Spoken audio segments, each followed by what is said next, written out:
नमस्कार. महाराष्ट्रातील विविध क्षेत्रातील बातम्या झटपट आपल्या मोबाईलवर पाहण्यासाठी लगेचच सबस्क्राईब करा राष्ट्रशक्ती लाईव्ह न्यूज आणि सोबत बेल आयकॉन प्रेस करायला विसरू नका.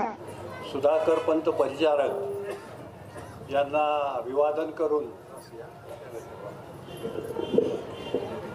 मी एक ठराविक 4-5 मुद्देच मांडणार आहे. मी माझे 2 शब्द सुरुवात करतो.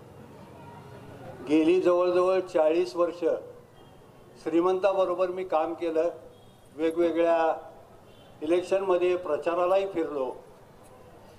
श्रीमंताचा आशीर्वाद म्हणजे तो पांडुरंगाचा आशीर्वाद आम्हाला त्यावेळेला वाटायचा.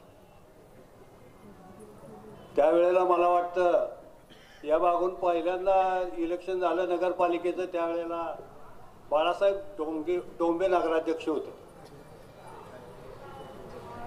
या भागातील बऱ्याच त्यावेळेला लोकांना वाटायचं आता नगराध्यक्ष झालेत काय होतं. तुमच्या माहितीसाठी सांगतो, नगरपालिकेचा त्यावेळेला वसूल होत नव्हता. नगराध्यक्ष झाले म्हणले की नगरपालिकेचा वसूल 100% झाला. मित्रांनो, मी तुम्हाला माहितीसाठी सांगतो, नगरपालिका आपली कशावर चालती की आम्ही भरलेल्या टॅक्सवर चालती. नगरपालिका ही काय खिचडी नाही वाटून खायला.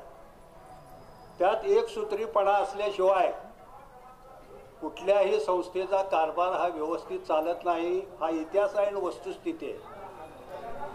आणि मला वाटतं त्याच्यानंतर आमचे थोरले बंधू सुभाषराव नगराध्यक्ष झाले.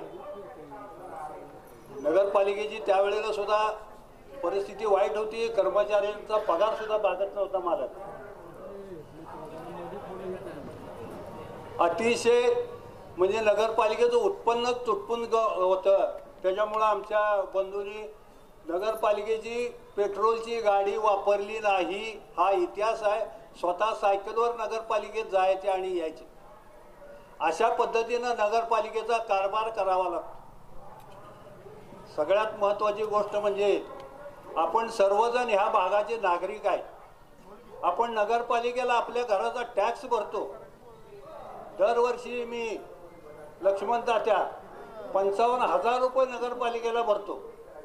मग आमच्यासारख्या टॅक्स भरणाऱ्या माणसाची अपेक्षा असते की नगरपालिकेला आम्हाला काहीतरी सुविधा द्याव्यात. नगरपालिकेचं उत्पन्न तुटपुंज असल्यामुळं ते आपल्या गरजा भागवू शकत नाही. श्रीमंताचे राजकीय वजन जास्त असल्यामुळं दरवर्षी मुख्यमंत्री आपल्या इथं यायचे. त्यांच्याकडे हातापायाकडून दरवर्षी 4 कोटी रुपये फक्त आपल्याला निधी मिळायचा. ही वस्तुस्थिती आहे, तुम्ही लक्षात घ्या. नगरपालिकेची आपली परिस्थिती काय आहे तर नगरपालिकेमध्ये एकसूत्रीपणा कारभार जोपर्यंत येत नाही. गेल्या 7-8 वर्षात आमचे नगराध्यक्ष होते. निधी मालकाने भरपूर आणला पण त्याचा विनियोग व्यवस्थित झाला नाही. तात्या, आता तशी वेळ येणार नाही याची मी तुम्हाला खात्री देतो.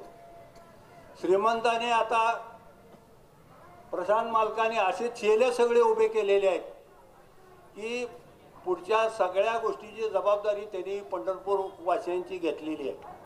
आणि गेली 50 वर्षापासून आमचा त्यांच्यावर विश्वास आहे. प्रत्येकजण म्हणतंय की आमची जनतेची नाळ एकत्र जुळलेली आहे.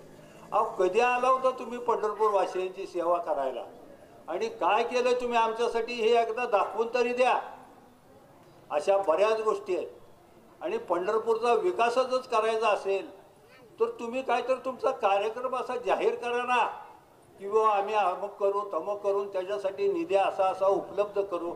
नगरपालिकेच्या उत्पन्नात तर तुम्ही करू शकत नाही. ही वस्तुस्थिती आहे. मग निधी आणणार कुठून? सरकार तुमचं नाही. आज परिस्थिती फार विचित्र आहे. सरकार दरबारी तुमचं वजन असल्याशिवाय, तुम्ही त्या पक्षाचा असल्याशिवाय तुम्हाला 1 रुपया सुद्धा मिळणार नाही. तात्या, यासाठी आपली सगळ्यांची जबाबदारी आहे. आपल्याला खऱ्या अर्थानं आपल्या शहराचा, आपल्या तालुक्या, आपल्या गावाचा, आपल्या गल्लीबोळाचा विकास नगरपालिकेमार्फत करायचा असेल तर परिचारकाने उभा केलेले आपले सर्व उमेदवार, नगराध्यक्ष असतील, आमचे सर्व सहकारी, माझा पुतण्या सुद्धा मालकाने उभा केलाय. मला म्हणले तिकीट कुणाला देऊ? मालक म्हणलं वैभवला द्या, ती तेवढा आपल्या ऐकण्यातला आहे. वैभवला तेवढं तिकीट द्या म्हणलं, ती आपल्या ऐकण्यातला आहे. हा, नाहीतर बाकीचे सगळे आपले वजीर कोण राहणार नाही, वजीर व्हायला बघते. हा, आणि आपल्याला आपल्या पद्धतीनं कारभार करता येणार नाही, अशा पद्धतीनं ही वस्तुस्थिती आहे. तर विरोधकांना माझी विनंती आहे की त्यांनी तुमचा कार्यक्रम जाहीर करून निधी कुठून आणा हे एकदा जाहीर करा. एवढंच मी बोलून माझे 2 शब्द संपवतो. यानंतर मी